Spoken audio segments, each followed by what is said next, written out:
Good morning students of class 6। आज मैं आपको चैप्टर 10 प्रोनाउन एक्सप्लेन करने जा रहा हूँ।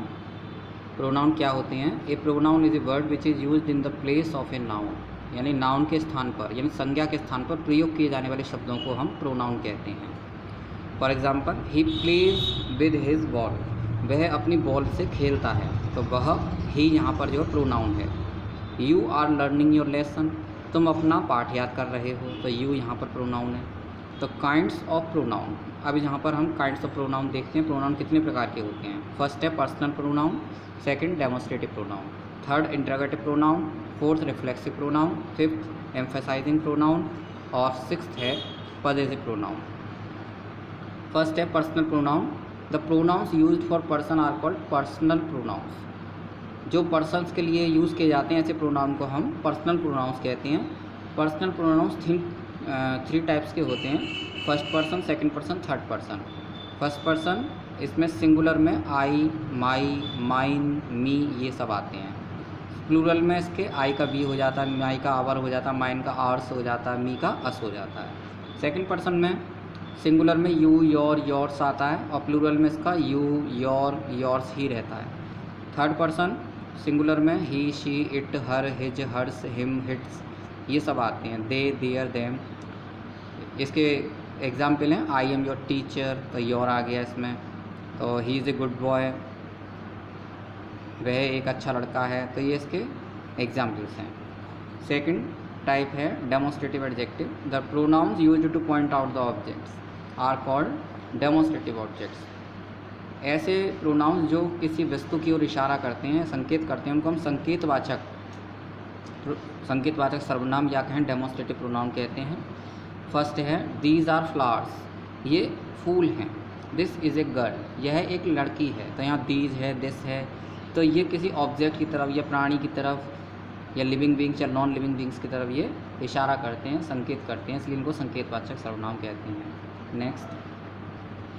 नेक्स्ट है इंटरोगेटिव प्रोनाउन। इंटरोगेटिव प्रोनाउन ऐसे प्रोनाउन जिनका यूज क्वेश्चन पूछने के लिए किया जाता है।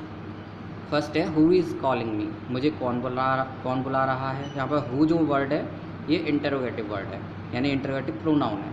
व्हाट डिड यू डू, तुमने क्या किया, तो व्हाट यहाँ पर इंटरोगेटिव प्रोनाउन है। Next reflexive pronoun. The pronouns used as the receiver of the action. ऐसे प्रोनाउन जो किसी कार्य के रिसीवर होते हैं, किसी एक्शन के रिसीवर होते हैं, उनको हम रिफ्लेक्सिव प्रोनाउन को कहते हैं। For example, I do my work my self, मैं स्वयं अपना कार्य पूरा करता हूँ। ही एन्जॉयड हिमसेल्फ, वह स्वयं आनंद ले रहा था। तो इसमें जो प्रोनाउंस हैं वो used as the receiver of the action के रूप में यूज़ हो रहे हैं। Next emphasising pronoun. Emphasising pronoun, the pronouns used to convey emphasis. ऐसे प्रोनाउंस जो जोर देने के लिए यूज़ होते हैं उनको एम्फेसाइजिंग कहते हैं। For example, I my self wash the clothes, मैं स्वयं अपने कपड़े धोता हूँ, मैं खुद अपने कपड़े धोता हूँ। You yourself buy the fruits, तुम स्वयं फल खरीदते हो, इसमें बी यू बाई आएगा। Possessive pronoun, the pronoun used to show position are called possessive pronoun. ऐसे प्रोनाउंस जो किसी व्यक्ति या वस्तु विशेष पर अपना अधिकार दिखाते हैं उन्हें हम पजेसिव प्रोनाउन कहते हैं। ऐसे वर्ड्स को सिंगुलर में माइन, प्लूरल में ये आवर्स हो जाता है। सेकंड पर्सन में सिंगुलर में आवर्स और योर्स और इसका प्लूरल योर्स हो जाता है। सिंगुलर में हिज, हर्स और यहाँ प्लूरल में देयर्स। अब इसकी एक्सरसाइज लेते हैं। A number, fill in the blanks with personal pronouns. Personal pronouns का यूज़ करके हमें इनको भरना है। Nature has its own laws, its आएगा यहाँ पर, यानी प्रकृति के अपने नियम होते हैं, अपने कानून नियम होते हैं। The teacher was teaching dash class, teacher अपनी क्लास में पढ़ा रहा था, हिज आएगा यहाँ पर। वी डेकोरेटेड आवर क्लासेस, हमने अपनी क्लासेस को सुसज्जित किया, सजाया। नेक्स्ट ये है I do my work sincerely, मैं अपना कार्य सच्चाई से या फिर ईमानदारी से करता हूँ। Trees shed their leaves in the winter, trees यानी वृक्ष अपनी पत्तियाँ सर्दियों में गिरा देते हैं, तो यहाँ पर देयर आएगा। The girl is singing a song in her party, लड़की अपनी पार्टी में एक गीत गा रही है। Rani and Mona are my friends. Rani और मोना मेरी मित्र हैं। He washes his cloth himself. वो अपने कपड़े स्वयं साफ करता है। हु इज़ देयर, वहाँ कौन है।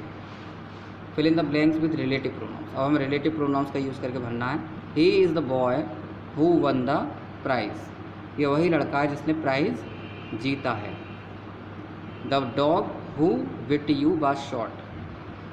वह कुत्ता जिसने तुम्हें काटा था वो उसको किसी ने गोली मार दी या गोली मार दी गई। Those students who waste their time are lost. इसमें आर लॉस्ट और आप ज्वाइन कर लीजिएगा तब सेंटेंस कंप्लीट होगा। यानी वे विद्यार्थी जो अपना समय नष्ट करते हैं आर लॉस्ट, बर्बाद हो जाते हैं।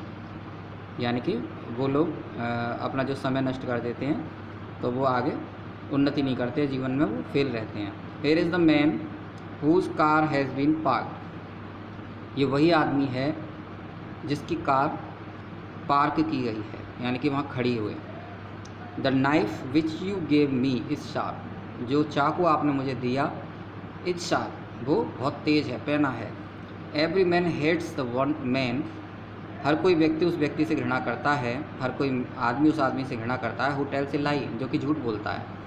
तो यहाँ पर हु का मीनिंग कौन नहीं है, यहाँ हु का मीनिंग है जो, क्योंकि ये रिलेटिव प्रोनाउंस के रूप में यूज़ हो रहा है और इसका यूज़ सेंटेंस के बीच में हो रहा है, इसलिए हमें यहाँ पर इसका मीनिंग बदल जाता है। ठीक है, ये यहाँ पर हु का जो हो जाता है, विच का जो की हो जाता है, हुज़ का मतलब जिसका हो जाता है। इस तरह से इनके मीनिंग चेंज हो जाते हैं। और अगर ये इंटरोगेटिव में आते हैं तो ये सबसे पहले आते हैं, तब उनका कुछ और मीनिंग होता है। Next, the flowers which I plugged last night are fresh.